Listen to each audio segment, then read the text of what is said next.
Hey guys, Chrissy Tobis here for ThermOWeb, and I'm going to show you how to make these cards today. So these are the brand new spring florals. They are just being released this month, so I'm going to show you them in action. So there's a couple different designs, and what's really awesome is that they're available on the white and the craft. So you can see I just throw it into some parchment paper with my foil silver side down and run it through my laminator. And now I'm going to show you again one more time. Make sure you can keep that leftover foil because you can use it in the future. You can put it like on some toner sheets and some other stuff and you will get to use it and you get full usage of your foil. Nothing will go to waste. So I used the Twinkling Pink and the Lilac for these. I'm making two cards pretty much at once. So you can see I am stamping now this little bunny. I'm going to stamp him once in gray and once in brown, because I'm doing assembly line style, but really it's just two cards. But I figured I might as well laminate and do foil and do all that stuff all at the same time to make it easy. So here I'm just going to go and I'm going to kind of color in both of these images. So I did stamp on watercolor cardstock and I'm using Catherine Pooler ink. So what's great about these inks is that not only do they stamp really well on regular paper, but they're water reactive. So I don't even use watercolor paint anymore. When I'm going to watercolor, I use my inks. So you can see I just stamped them on my glass mat, and now I'm just going in and I'm really using two colors. So I have like a lighter gray and a darker gray, and really I just went in and did like a wash first. And a wash is either just water or it's water with a really light tint to it. So you just pick up a teeny amount of that color and add it on. And then that way it's saturated, it's wet enough, and then it really, with watercoloring, it just kind of works on its own. You just add the color and it just kind of blends on its own. And what's great is you can always go in and kind of fix it with water. I think that's why I like watercolor so much. So I did speed that up really fast, but I just wanted to show you real quick how I colored in these images. So next I grabbed my purple tape and I die cut them. I had coordinating die cuts.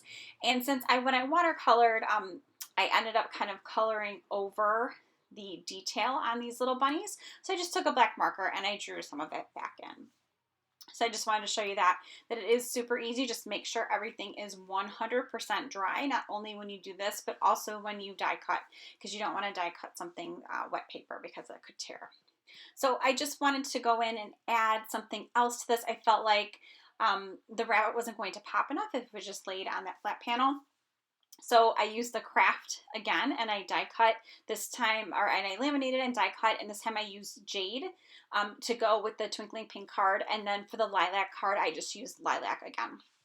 I figured why not, I'd pop it up a little bit.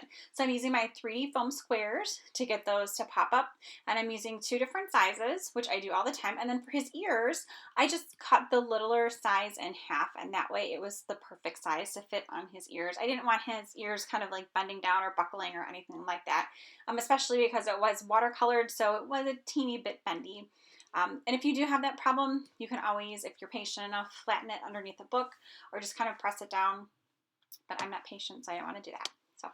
So then the next step that I needed to do was I needed to stamp my sentiment and add that to the card. So I am just using some vellum. I'm not exactly sure what brand it is. It's just something that I had in my stash.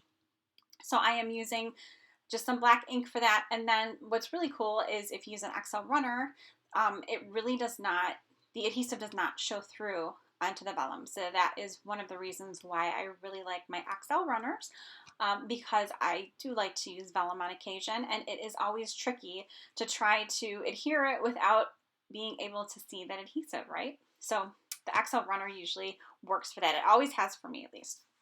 So then really to finish off these cards, I just added a few little gems that I also had in my stash. These are kind of like little pearls.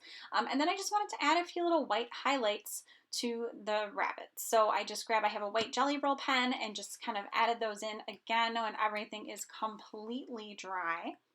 So, and that really finished up the cards. So I'll give you a few shots here of the finished cards. You can see. And I think that the contrast of the two colors there just looks really, really nice. And I love those little rabbits. They are so cute. These are beautiful toner card fronts. So thanks so much for stopping by today and have a great day.